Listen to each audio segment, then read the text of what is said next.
John, how can you explain what happened in the first quarter when they ran out with 15 fast break points to 0? Um, they just did a great job. When we took shots, we didn't do a great job of getting back, attacking the basket. They was leaking guys out, and our corner guys didn't do a great job getting back, or our guards or bigs didn't do a great job getting back, and they were just running out for layups and threes.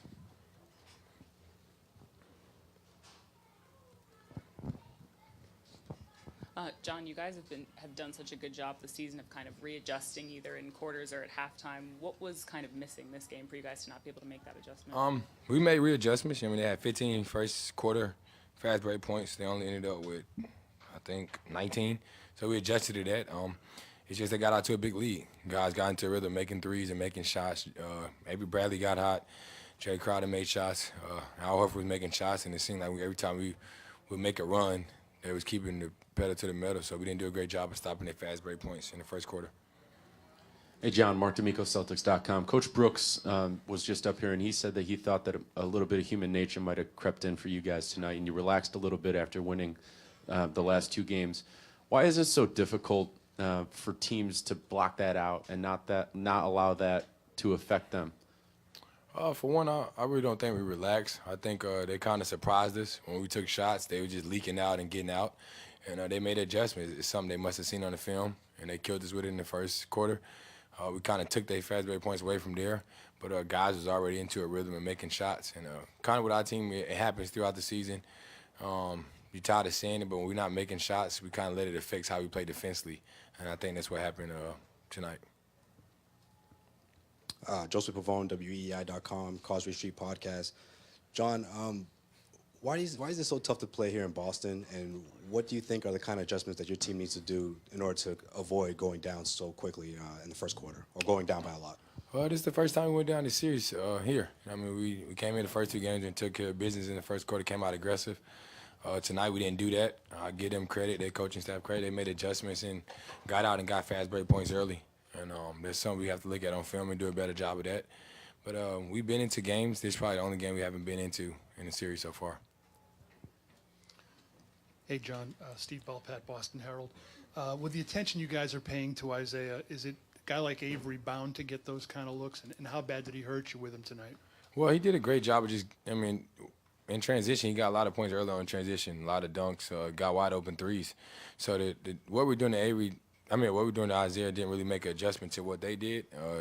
Just give him credit. He came out and got hot early on, and he was 10 for 13 at half, for 25 points. That's a big key. And then I think Al had 11 and Jay had 14. We had those guys pretty much and held the last two games. Some role players play better at home, and we got to do a better job of keying in on those guys also and not giving them open looks. The last two games we was contesting just about every shot, and tonight they got easy looks. Jared Weiss, CLNS Media. You guys over the season have had one of the biggest disparities in wins at home versus on the road. What is the toughest thing of being able to play the same way that you do at home? It's different. Every team's different at home than they are on the road. You're going to play great at home. You got your fans there. Role players always play better at home. In this series, we have to go back, do what we have to do to win Friday, and come back here and try to win Monday. But that can be the last game of the series, and it ain't going to be no other home game if you don't win.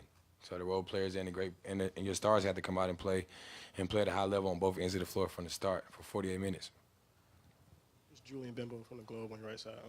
Aside from them shooting a high percentage early on, what did they? It seemed like they made a concerted effort to limit you guys in transition. What did they do differently, and then how much did it impact what you guys normally do?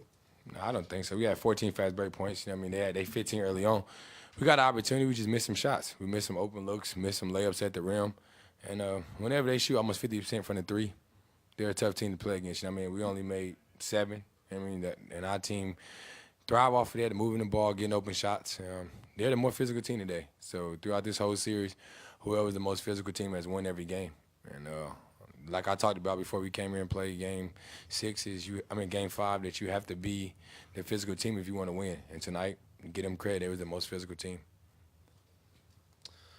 Gethin Coolball with the Sports Exchange. John, just curious if you heard the chants from the crowd to Kelly and your thoughts on that.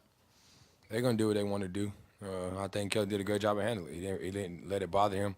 He kept playing basketball. We told him what he was going to expect from the crowd. We didn't think those type of words. But all you can do is go out there and play basketball, and we as brothers, we stick behind him.